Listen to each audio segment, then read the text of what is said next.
appear before this committee hearing, despite the insistence of this committee sending them invitation to appear. And they have even the gall to request to the committee to lift the contempt order, Mr. Chair. Pang-ilan na po natin ito? Pang-7, pang-5? Pang-anim na po ito, Mr. Chair. Pang-anim na ano. So, to me, if you ask me, my personal take on that is there's a deliberate refusal to attend this committee hearing. And there's a deliberate way to frustrate the proceedings of this committee, which to me, gusto kong tanungin, how many times did they send us an excuse letter citing a travel authority? Kasi parang na-abuse na po ito. I think it's time for this committee, maybe, perhaps, to really evolve the way that we receive and accept these reasons. Kasi kailangan na natin, tama nga yung sinabi ni Kong Jill, parang hindi na sila natitinag sa contempt order eh. So we don't want to set this example that anybody who does not like to attend, hindi ko alam kung whatever reason, dahil ayaw lang nila sumagot sa committee na ito, ay gagamitin lang nila yung convenient reason na nagkakaroon sila ng travel order, Mr. Chair. Comsec, how many times did they send us their excuse letter that they are on official travel? Your Honor, from the time a subpoena at testificandum was issued, so and successfully served from November 11 to today, since there's a standing contempt. For the first 4 hearings, they sent position papers stating points that why they are not attending, Your Honor. After that, travel orders na po, Your Honor. It's really bothering, Mr. Chair, because tinanong ko nga, who really approves the travel order? And then it's obviously, Mr. Chair, that there's a deliberate attempt to really frustrate the proceedings and for this committee to really find out kung ano talaga itong mga allegations na kinakaharap nila ng opisina. Just to put that into record, Mr. My manifestation and my frustration as well, Mr. Chair. Thank you. The chair would like to recognize Congressman Kit Flores. Mr. Chair, kanina pa tayo dito sa excuses ni Naparde, and since the Chief of Staff already mentioned that they're on official travel, may I know from the Chief of Staff exactly where the travel is of the spouses Fajarda? Your Honor, Mr. Chair, as mentioned earlier, I was not able to see the travel authority of these individuals, Your Honor. But would you know where the activities are, supposedly? Where they were sent? Yes, the Office of the Vice President is actually turning 89 years old, Your Honor. I know. Just Yes. give me the place po. I I'm just need the sorry. place. I'm sorry. We are holding several activities across all our 10 satellite offices, Your Honor. So we have in BARM, we Kaya have... nga, I just need where Fajarda and the spouses Fajarda were sent today. Oh, but Your Honor, I cannot answer that because... Who can answer it among the OVP people present? Attorney Sanchez? Thank you. Mr. Chair, I have not seen the travel orders. So you don't know where these people went? You just disappeared or something? I have not seen the travel orders. Can you call the HR? Yes. Where is the activity now? Exactly what city, what town? Because this is my suggestion. The Sergeant at Arms is here. He coordinates with the Chief of Police of the town where they're holding the activity. Then enforce the contempt order. Tapos, di ba? Para, kanina pa tayo eh. Thank you. Pwede po bang maibigay ninyo sa amin yung exact location ngayon ng activities? We will check, Mr. Chair. Okay, thank you po. Now, just to give a short comment, no? It is the duty of public officers to appear before Congress or any of its committees. In fact, in the case of Balag versus Senate of the Philippines, GR number 234608, dated July 3, 2018, the Supreme Court had the occasion to rule that the attendance is mandatory when so summoned by Congress, is underscored by the fact that failure to do so without legal basis is subject to criminal sanction under Article 150 of the revised penal code. So, para lang po maunawaan ng ating mga kababayan, ito po ay ang hindi po pagdalo sa mga committee hearing ng Kongreso ay pwede pong makasuhan ng kriminal. Dahil ito po ay tinatalaga ng batas na ang pagpunta dito ay mandatory para sa mga public officials. Maraming salamat po. Meron pa po bang gustong magsalita? Yes, Comsec, please continue.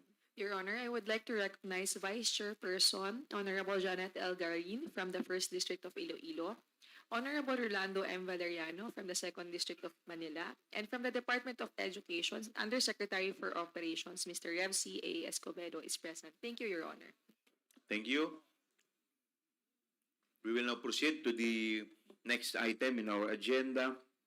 We will continue on the deliberation. The first to interpolate is, teka, may listahan ko. Okay. The chair would like to recognize the first interpolator, Congressman Zia Alonto Adyong. Bismillahirrahmanirrahim. Assalamualaikum warahmatullahi ta'ala wa barakatuh. Magandang umaga po sa ating lahat. Mr. Chair, I'd like to take off from the previous discussions that we had last November 5, Mr. Chair, where the committee has already established a numerous acknowledgement receipts from the Office of the Vice President as well as from the Department of Education. Various of these acknowledgement receipts bearing no names and only signatures, Mr. Chair. Now, we have already established that in the last committee hearing. There were even acknowledgement receipts, Mr. Chair, with names that repeatedly, hindi lang dalawang beses, even thrice, tatlong beses pong nag-a-appear ito sa mga sets of acknowledgement receipts. May mga acknowledgement receipts din, Mr. Chair, na pare-pareho ang pagkasulat.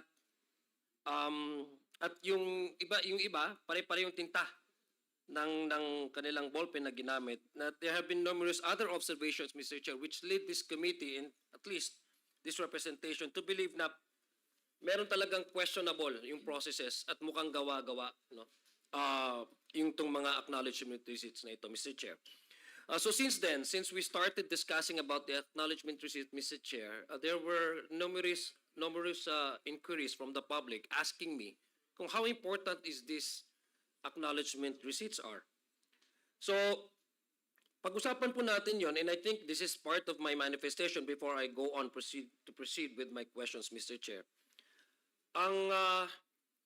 Ang mga acknowledgement receipts na po ito ay isinumite ng Office of the Vice President at the Department of Education bilang documentary evidence of payment for the supposed expenses using confidential funds, Mr. Chair. For the record, and to answer the public, Mr. Chair, yung buong kabuuan po ng confidential funds ng Office of the Vice President totaling 500 million pesos, as well as the confidential funds of the Department of Education totaling 112.5 million. These amounts were liquidated, Mr. Chair, solely through the acknowledgement receipts, totaling with a grand total of 612.5 million of these public funds utilized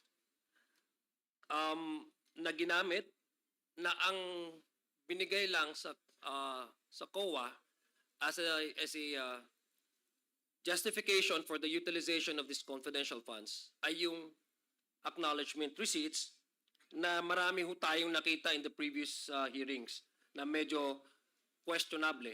Yung iba ay to a point na nakakatawa, Mr. Chair. And I would just like to cite an example, and let me go back to the previous, again, acknowledgement receipt that was first observed by Chairman Romy Acop. How many acknowledgement receipts are we talking here, Mr. Chair? No, based on my office count, there are almost 4,500 acknowledgement receipts na nanggaling po, in total, no? Both nanggaling po sa Office of the Vice President, pati rin po galing po dun sa Department of Education when the Vice President concurrently holding the office as Secretary. Roughly 4,500, 2,670 from the Office of the Vice President submitted acknowledgement receipts, and 1,820 with no invoices, zero official receipts, no? Lahat po ito acknowledgement receipts na walang attachment of proof of identity, no? Or the existence man lang ng yung supposed recipients nito ay buhay or totoong tao. So this is what we find out during the previous committee hearings, and this is what I think the observation of this representation would like to find out. May I, again, let me go back to the previous discussion that we had at nagkaroon din ito ng national traction. May I request COMSEC to please flash the first acknowledgement receipt that was noticed by Chairman Acop. Ayan po, Mr. Chair. Yung Mary Grace Piatos, no? Isa po yan sa mga acknowledgement receipt na naisumite sa Commission on COA, Commission on Audit, na alam naman po natin na yung pangalan na Mary Grace ay isang restaurant, yung Piatos ay isang chichirya.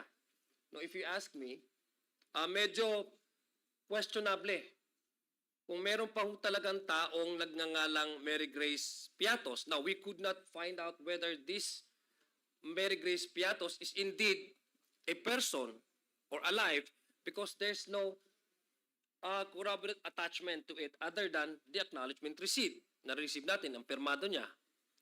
So, Mr. Chair, this prompted, Mr. Chair, in fact, some of the members here and I guess members who came out with a, yung pabuya na kung sino man ang makakapagturo, Mr. Chair, sa taong ito na buhay, we are willing to provide 1 million pesos as a reward for anybody who can point us to us whether this Mary Grace Piatos is indeed a person and if she is really around, alive, no, Mr. Chair. Also, as Mr. Chair, another observation that I want to ask, I think it was also already mentioned during the previous hearings, that there are names appearing in both the acknowledgement receipts from the OVP and as well as from the Department of Education. Pero may isang pangalan na nag-stand out sa akin among all the acknowledgement receipts na sinumite nila. So, Mr. Chair, just to maintain the confidentiality of the activities, assuming there were any such activities, Mr. Chair, I would just like to show to you the signature of this particular acknowledgement receipt which I noticed, Mr. Chair. No? May I request our COMSEC to flash the second? Yan po. Ito po yung acknowledgement receipt. Galing po yan sa Office of the Vice President. Yung set po na sinubmit.